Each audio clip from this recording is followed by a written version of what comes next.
السلام علیکم ورحمۃ اللہ وبرکاتہ۔ ہماری آج کی گفتگو کا موضوع ہے جنت کے دروازے کھلتے ہیں۔ نحمده ونصلی علی رسولہ الکریم، اما بعد فاعوذ باللہ من الشیطان الرجیم، بسم اللہ الرحمن الرحیم۔ رب اشرح لی صدری ویسر لی امری واحلل عقدۃ من لسانی یفقهوا قولی۔ عن ابی ہریرہ قال قال رسول اللہ صلی اللہ علیہ وسلم اذا دخل رمضان فتحت ابواب الجنہ وغلقت ابواب جہنم وسلسلت الشیاطین۔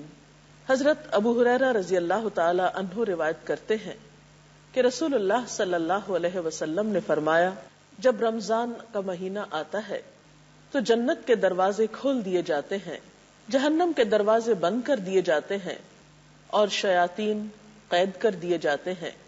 تو گویا رمضان کی آمد جنت کے دروازوں کے کھلنے کی خوشخبری لے کر آتی ہے۔ جنت وہ پرسکون گھر جو اللہ نے اپنے ان بندوں کے لیے تیار کیا ہے جو اس کی رضا کے کام کریں گے، جو اس کے پسندیدہ ٹھہریں گے۔ وہ گھر جسے اللہ تعالی کہیں دار السلام کہتے ہیں، سلامتی کا گھر، کہیں دار المتقین کہتے ہیں، تقوی والوں کا گھر، کہیں دار القرار کہتے ہیں، قرار کا گھر، کہیں اس کا نام جنات النعیم ہے، نعمتوں بھری جنت، اور کہیں اسے جنات عدن، سدا بہار جنتیں کہہ کر پکارا گیا ہے۔ کیا ہے وہ جنت جس کے دروازے کھلنے کی خوشخبری رمضان کی آمد کے ساتھ ہی دی جا رہی ہے؟ اس جنت کے بارے میں نبی اکرم صلی اللہ علیہ وسلم نے فرمایا کہ ما لا عین رأت، وہ جنت ایسی ہے جیسی چیز کسی آنکھ نے کبھی دیکھی ہی نہیں، ولا اذن سمعت، اور ویسی ڈسکرپشن کسی کان نے سنی ہی نہیں۔ جنت کے بارے میں کوئی کان سن نہیں پایا۔ کیا ہے وہ جنت؟ وہ ایسی جگہ جس کا کوئی تصور نہیں کر سکتا، جسے آج تک کسی نے دیکھا نہیں، جسے آج تک کسی نے سنا نہیں۔ ما لا عین رأت ولا اذن سمعت ولا خطر علی قلب بشر، کہ اسے کسی آنکھ نے نہیں دیکھا، کسی کان نے نہیں سنا، اس کا خیال کسی دل پہ نہیں گزرا، کوئی اس کا تصور نہیں کر سکتا۔ ایسی حسین جگہ، ایسی خوبصورت جگہ جو اللہ نے اپنے بندوں کے لیے تیار کر رکھی ہے۔ وہ ایسی جگہ جہاں ایک کوڑا رکھنے کی جگہ بھی دنیا و ما فیہا سے بہتر ہے۔ دنیا میں کوئی زمین، کوئی جگہ، کوئی علاقہ کتنا بھی قیمتی کیوں نہ ہو، لیکن ایسی قیمت دنیا میں کسی چیز کی نہیں جو قیمت جنت کی ہے۔ پھر ہم دیکھتے ہیں کہ نبی صلی اللہ علیہ وسلم نے اس کے بارے میں یہ بھی فرمایا کہ جنت کی خوشبو 40 سال کی مسافت سے آئے گی۔ قرآن پاک میں اور سنت رسول صلی اللہ علیہ وسلم میں بہت سے مقامات پر جنت کی تعریف اور جنت میں پائی جانے والی نعمتوں کا تذکرہ ہمیں ملتا ہے، اور اللہ سبحانہ وتعالی اپنے بندوں کو اس کی طرف دعوت بھی دیتا ہے۔ واللہ یدعو الی دار السلام، اور اللہ دعوت دے رہا ہے اس سلامتی کے گھر کی طرف۔ لیکن سوال یہ پیدا ہوتا ہے کہ ہم میں سے کون ہے جو اس کی اس دعوت پر لبیک کہے، جو اس کے لیے تیاری کرے؟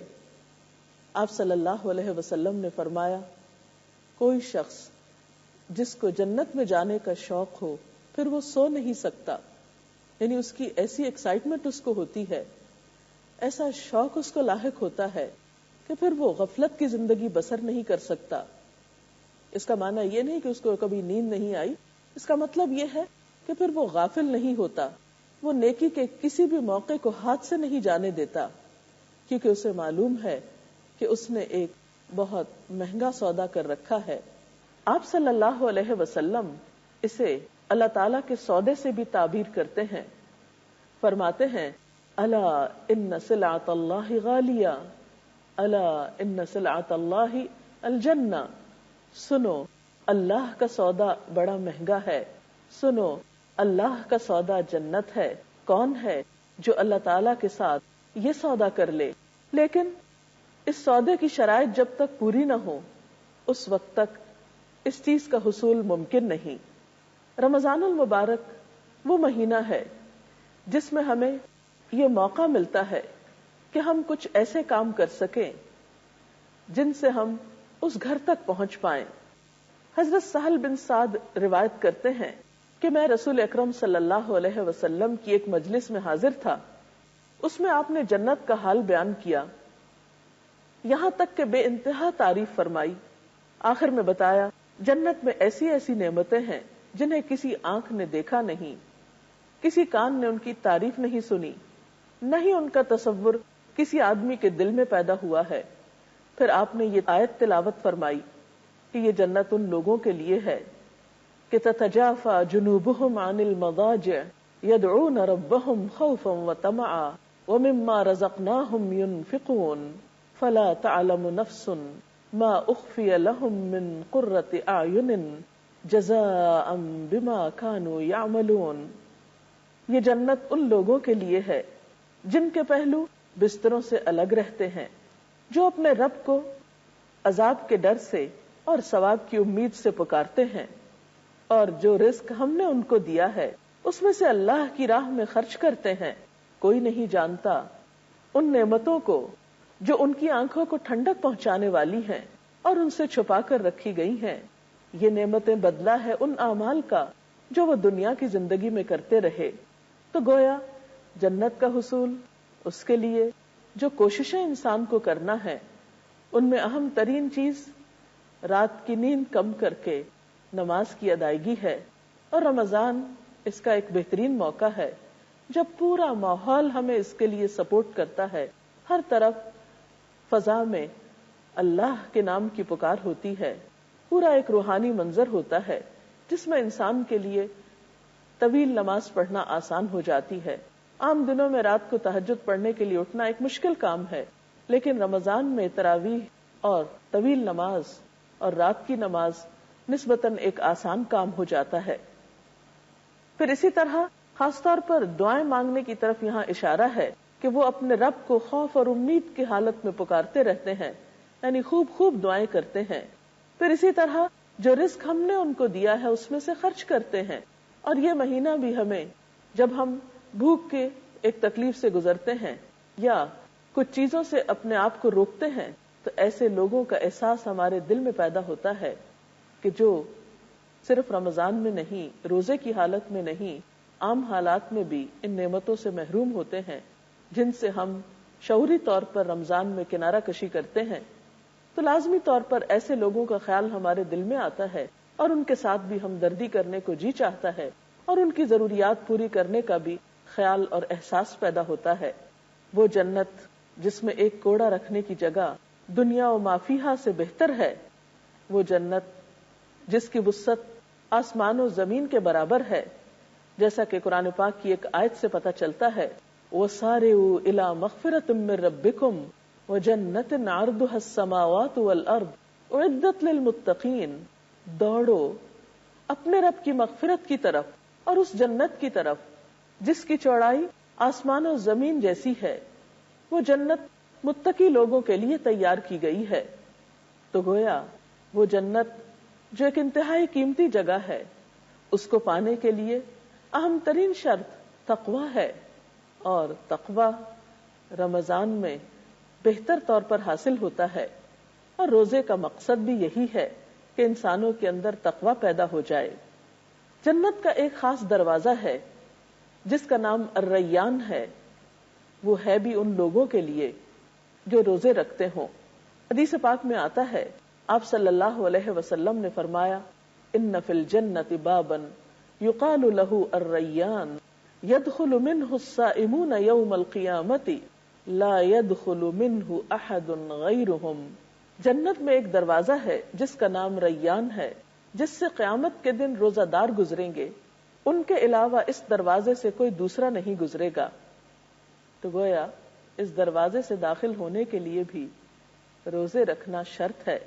نبی صلی اللہ علیہ وسلم نے فرمایا وَسَارِعُوا إِلَى مَغْفِرَةٍ مِّن رَبِّكُمْ وَجَنَّةٍ عَرْضُهَا السَّمَاوَاتُ وَالْأَرْضُ أُعِدَّتْ لِلْمُتَّقِينَ، دوڑو اپنے رب کی مغفرت کی طرف اور اس جنت کی طرف جس کی صرف چوڑائی ہی آسمان و زمین کے برابر ہے، وہ جنت متقی لوگوں کے لیے تیار کی گئی ہے۔ تو گویا رمضان المبارک میں جب ہر طرف نیکیوں کا ایک موسم بہار ہوتا ہے، انسان کے لیے اس جنت کی طرف دوڑ لگانا آسان ہو جاتا ہے، اور وہ جنت تو ہے ہی تقوی والوں کے لیے، اور روزہ تقوی کے حاصل کرنے میں مددگار ہوتا ہے۔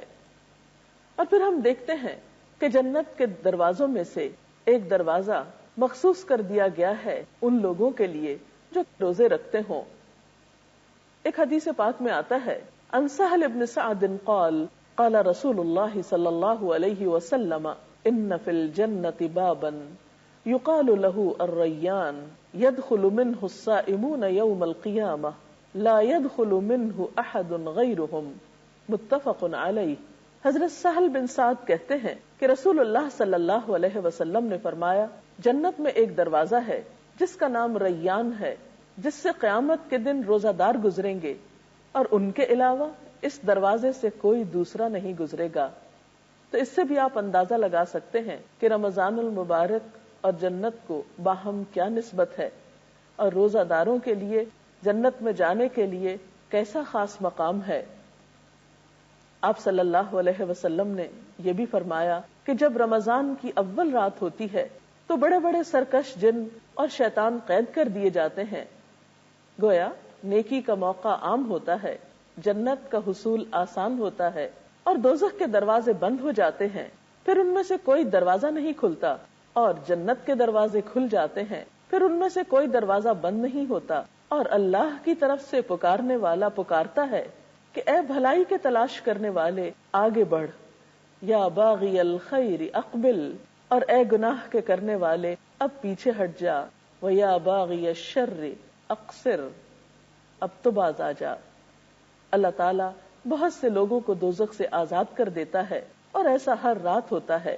حضرت عبداللہ بن عمر سے روایت ہے کہ آپ صلی اللہ علیہ وسلم نے فرمایا، جنت رمضان کے لیے سال کے آغاز سے آنے والے سال تک سجائی جاتی ہے، گویا سال بھر جنت سجائی جاتی ہے رمضان کے لیے، یعنی جب رمضان ختم ہوتا ہے تو پھر اس کی سجاوٹ شروع ہو جاتی ہے، اگلے رمضان تک مزید سجائی جاتی ہے، اور ایسا ہر سال ہوتا ہے۔ لیکن اس خوبصورت جنت کو حاصل کرنے کے لیے کچھ شرائط ہیں، اس کے لیے کوشش کرنا ہوگی، محنت کرنا ہوگی، اور خاص طور پر ان کاموں سے بچنا ہوگا جو جنت کے راستے میں رکاوٹ بن جائیں گے۔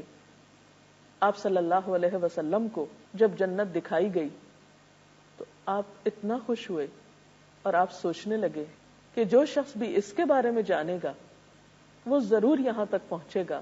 لیکن جب آپ کو جنت کا راستہ دکھایا گیا تو وہ کانٹوں بھرا تھا، بہت مشکل تھا، تو آپ اداس ہو گئے کہ یہاں صرف ہمت والے ہی پہنچ سکیں گے۔ ظاہر ہے اس راستے پر چلتے ہوئے طرح طرح کی مشکلات سے انسان کو واسطہ پڑتا ہے۔ اگر انسان ثابت قدم نہ ہو اور نفس کے ہاتھوں، شیطان کے ہاتھوں پھسلنا شروع کر دے تو اس منزل تک پہنچنا مشکل ہو سکتا ہے۔